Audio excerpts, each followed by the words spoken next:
থাইল্যান্ডের সঙ্গে দ্বিপক্ষীয় বৈঠকে যোগ দিয়েছেন প্রধানমন্ত্রী শেখ হাসিনা। এই বৈঠকে বাংলাদেশ ও থাইল্যান্ডের মধ্যে মুক্ত বাণিজ্য চুক্তি নিয়ে আলোচনা হতে পারে বলে জানিয়েছেন প্রধানমন্ত্রীর সফর সঙ্গীরা।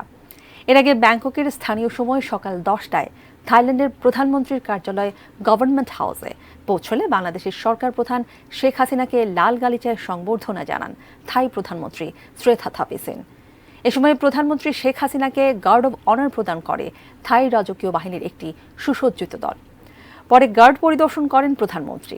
পরিদর্শন শেষে প্রধানমন্ত্রী শেখ হাসিনা থাইল্যান্ডের মন্ত্রী পরিষদ সদস্যদের সঙ্গে পরিচিত হন এবং গভর্নমেন্ট হাউসের অতিথি বইয়ে সই করেন।